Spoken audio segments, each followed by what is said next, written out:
ئەمان بەڕاستی ئەتوان بڵێم کڵاو کرایە سەریان و ئەوان ژەوڵیانە کڵاوکەنە سەر خەڵک، ینی بە جۆرێک بوون بە خزمەتکاری دەسەڵاتی کێتی و پارتی لەوەی کە انتخابات پاک و پوختە، خەڵک بەشداری بکات، داوان لە ناخەڵکی ناڕازی بچێت دەنگ بات و بەمە شەرعەتیانە بەم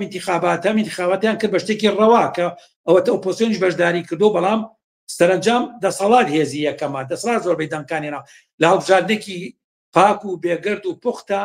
دەسەڵات یەکەم بووە، ینی یەکی پارتی یەکەم و یەکی تر دووەم بوو، ینی هێزی دەسەڵات باڵێنێتی و پارتیەمانە براوە انتخاباتین، ینی تر لە هەموو دنیاشە وایە انتخابات وایە خەڵکە چێت دەنگەیات ئەوانەی کە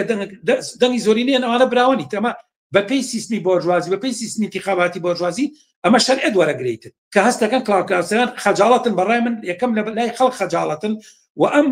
جۆرە کاردانەوان بە جۆرێک پینەکردنی ئەو نەوعێک کراوکردنە سەرەیە وەکو حزابی سیاسی وەکو حزابی ئۆپۆزیسیۆن ئەبوایە خوێندنەوەیکی دروستیان هەبوایەت ئەم هێزانەی بۆرژوازی بێجگە لە ڕێگەی انتخابات بێجگە لە ڕێگەی دەنگدان هەڵبژاردن خۆ ڕێگەی شۆڕژ ناخەنە بەردەم خەڵکی کوردستان بۆیە سەرنجام ئەوان هەر ڕێگەی انتخابات و دەنگدانە خەنە بەردەستی خەڵک، بەڵام ئەو هەموو بانگەشەی کە کردیان کە انتخابات پاک و پوختە نەزیها ئەمە جۆرێک ئەمە ئینەکەیە نەوعێک پەشیمانیەکان لەمەیە ئەمە لە بەرامبەر خەڵکە بەڕای من بە جۆرێک نەوعەن ما یعنی باڵێن ئیعتیباری سیاسی ئەم ئۆپۆزیسیۆن هاتۆتە خوارەوە